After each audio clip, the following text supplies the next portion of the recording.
కన్నులను చిక్కని కత్తులు కలిపి భక్తిగా పలికిరి శ్రీ మహాలక్ష్మి నమోస్తుతే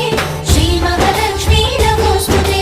శ్రీ మహాలక్ష్మి నమోస్తుతే శ్రీ మహాలక్ష్మి నమోస్తుతే